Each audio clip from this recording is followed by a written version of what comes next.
Hello guys, Beast here and welcome back to episode 3 of Introduction to Computer Science. Last episode I've asked you how do you know if the binary number is odd or even by only looking at it. I highly suggest you to watch the last episode if you haven't yet and come back to this one after. So before I answer this question, let's talk a bit about some fundamentals of math. And this is what we are going to talk about in this episode.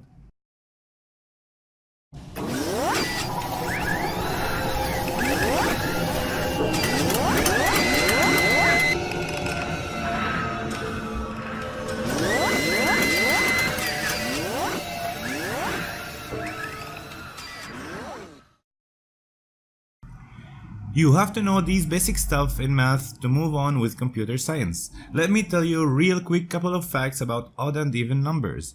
Let's first talk about addition and subtraction. If you add or subtract two even numbers, the result would be even. If you add or subtract two odd numbers, the result would be even as well.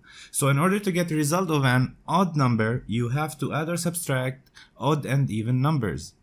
Of course, from these three facts, we can conclude stuff like odd plus odd plus odd. We can do it as if it was one even and one odd, and the result would be odd.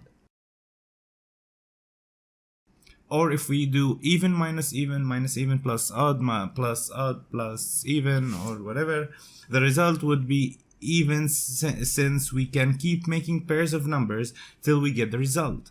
So we make pairs of each two numbers, even minus even, odd plus even, and so on, and until we get that two numbers and we get the result.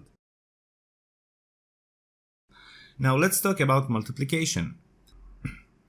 Odd times odd equals odd number. Even times even equals even number. And finally, odd times even equals even number.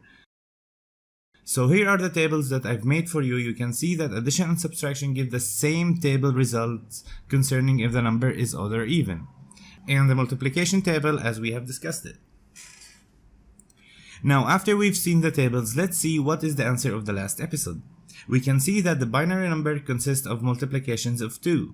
For example, if we look at the second digit, it is 1 times 2, and the third digit is 1 times 4, and so on.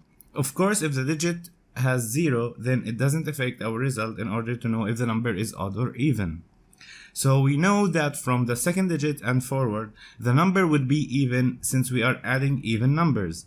So now after we understand that, let's see how to know if the numbers is odd or even. All we need to do is to look at the first digit. Since the first digit is 2 to the power of 0, which gives you 1.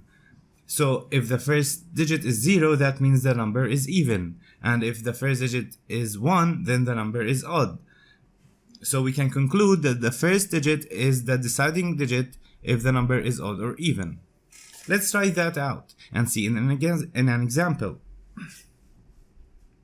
Let's take 11 that we've seen in the previous episode. It is 1011. So we know that 101 are even, and we add 1 to it, which becomes odd. So by only looking at this digit, we know the number is odd. Let's take 12 this time. In binary, it is 1100. So we can see the first digit is 0. So we know it is an even number. Now in computer languages, we use the plus sign for addition, the minus sign for subtraction, the star for multiplication, and slash for division. And it works exactly as the math you have learned in school. Multiplication and division comes in priority first, then you add or subtract. For example, 4 plus 2 multiply 5 equals 14.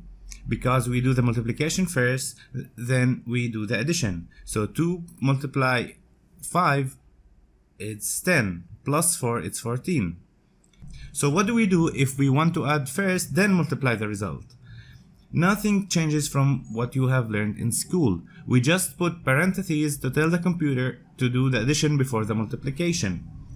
So in this example, it would look like this. 4 plus 2 in parentheses times 5, which will equal 30 because it's 6 times 5. Basically, we always do the parentheses first whenever we see them. Now the last thing we want to talk about, which is different from school but it is used a lot in computer languages, is the modulus. And this is the sign.